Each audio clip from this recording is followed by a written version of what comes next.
خیبر تک کوئی درخت ایسا باقی نہیں تھا جس پر کسی عالم کی گردن نہ لٹکی ہو۔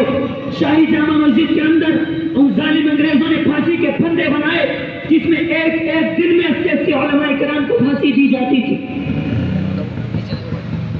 ایک انگریز مسٹر ایڈورڈ تھامسن مورخ اپنی یادداشت میں لکھتا ہے کہ میں اپنے خیمے میں گیا تو مجھے مردار کی بدبو محسوس ہوئی۔ میں خیمے کے پیچھے چلا گیا تو کیا دیکھتا ہوں، آگ کے انگارے دیکھ رہے ہیں۔ 40 علماء کو لایا گیا اور ان سے کہا گیا کہ اے مولویوں تم ایک یہ کہہ دو کہ 1857 کی جنگ آزادی میں ہم شریک نہیں تھے، ابھی چھوڑ دیتے ہیں۔ ان تاریخ لکھنے والا کہتا ہے مجھے پیدا کرنے والے کی قسم، رب ذوالجلال کی قسم، ان 40 علماء کو میرے سامنے میرے دیکھتے ہی دیکھتے ان کے کپڑے اتارے گئے، انگاروں پر لٹا دیا گیا۔ لیکن کسی بھی عالم نے یہ نہیں کہا کہ ہم 1857 کی جنگ آزادی میں شریک نہیں تھے۔ سب کے سب قربان ہو گئے، اپنی جانوں کا نذرانہ پیش کر دیا، اپنے بچوں کو یتیم کر دیا، اپنی بیویوں کو بیوہ کر دیا، لیکن کسی نے بھی انگریزوں کے سامنے اپنی گردن نہیں جھکائی، کسی نے بھی اپنے فیصلے سے رجوع نہیں کیا۔ لہذا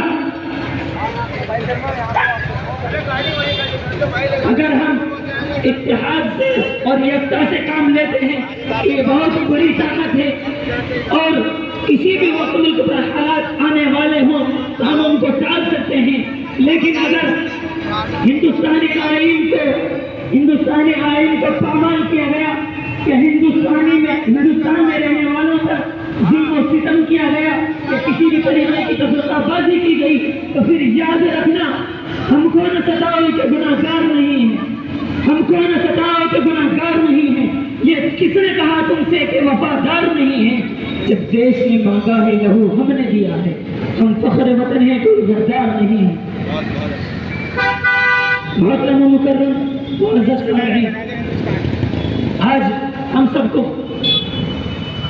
نعرہ تکبیر، اللہ اکبر، نعرہ تکبیر، ہندوستان زندہ باد، ہندوستان زندہ باد، منائے علوم، منائے علوم۔ زندہ باد۔